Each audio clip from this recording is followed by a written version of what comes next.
warahmatullahi wabarakatuh. Kembali lagi bersama aku, Mama Sakira, sembuh dari GERD dan anxiety.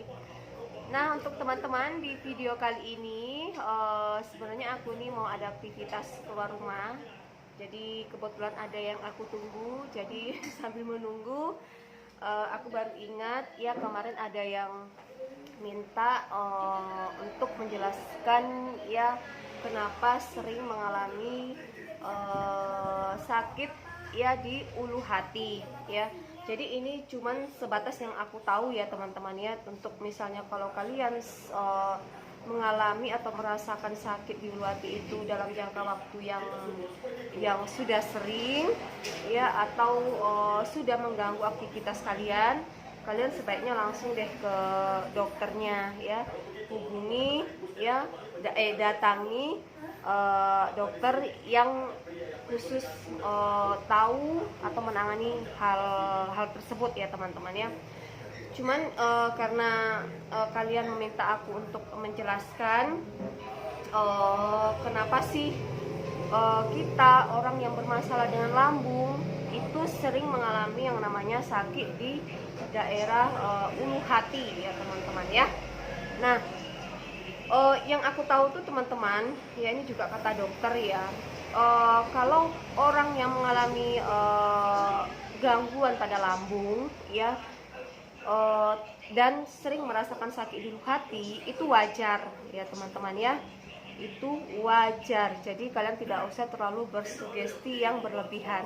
Apalagi kalau kalian mengalami anxiety, kalau kalian semakin bersugesti yang berlebihan, itu akan memicu ya sakit yang akan semakin sering kalian rasakan nanti. Karena kan pikiran ini kan pengaruhnya ya ke rasa sakit yang kita rasakan, itu pengaruhnya luar biasa ya.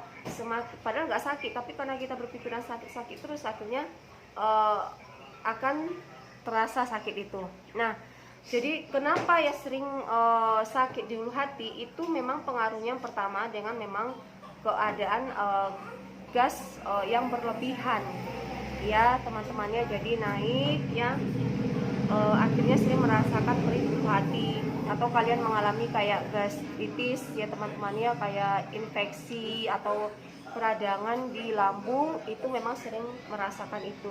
Nah, selain itu teman-teman ya, ada juga beberapa faktor yang menyebabkan ya sakit di ulu hati itu. Karena yang di bagian dalam ini ya teman-temannya kan bukan hanya ada lambung ya, ada juga usus, ada juga empedu, pankreas ya teman-teman ya.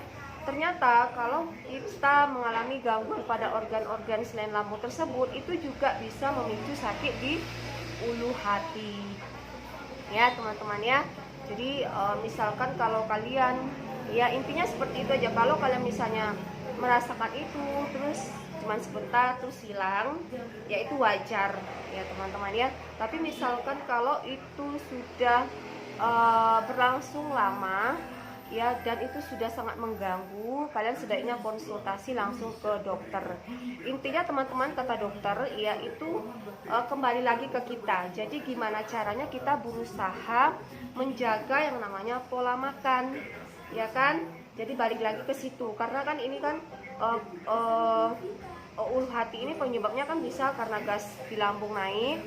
Nah, berarti otomatis ya kita mencoba berusaha hindari dulu makanan yang bisa memicu si asam lambung kita ini, gas di lambung itu naik. Atau ya hindari dulu makanan yang bisa memicu ya si asam lambung ini semakin banyak ya, seperti hindari makanan yang berlemak ya kan. Kalau kita sering makanan yang berlemak, otomatis kan proses penggilingan di lambung itu kan semakin lama ya kan, dan akan memicu ya produksi asam lambung yang berlebihan juga. Nah, jadi itu harus perlu kalian jaga juga ya teman-teman ya. Jadi itu solusinya. Yang penting jaga pola makan, terus jaga juga ya yang namanya pola hidup kita. Jadi setelah makan gimana caranya kita jangan langsung rebahan. Jadi biarkan ya teman-temannya makanan itu ya berproses di lambung dan usus itu secara baik. Jadi jangan langsung rebahan, karena dengan kita rebahan juga itu bisa nanti memicu, apalagi kalian yang mengalami GERD, nanti bisa reflux lagi, akhirnya gas naik kan. Bukan hanya bulu hati yang perih, bisa menyebabkan panas juga di bagian dada, tenggorokan juga terasa panas ya, jadi banyak sensasi yang dirasakan. Nah terus kalau misalnya kalian misalnya posisinya kayak lagi drop gitu ya, jadi nggak kuat, misalnya kayak nggak kuat duduk ya, jadi habis makan pengennya rebahan ya, kalian bisa ya rebahan, tapi usahakan posisi kepala itu lebih tinggi ya teman-temannya. Jadi tidurnya itu kayak kita itu kayak agak apa ya, jadi bantal itu buat kurang lebih setinggi 20 cm lah. Jadi jangan langsung, kalau kita posisinya tidurnya lurus kayak gini ya, lurus kayak gini, akhirnya nanti bisa memicu makanan naik lagi ke atas ya teman-teman ya.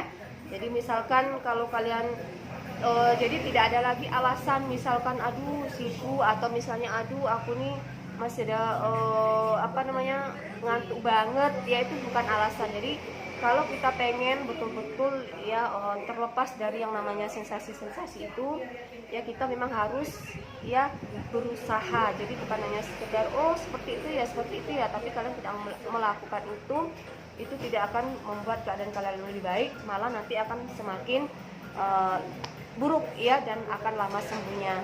Ya lakukan aktivitas ringan, misalnya setelah makan ya kan, terus berjalan ya, pokoknya badan itu dibawa gerak ya teman-temannya, karena itu bisa membantu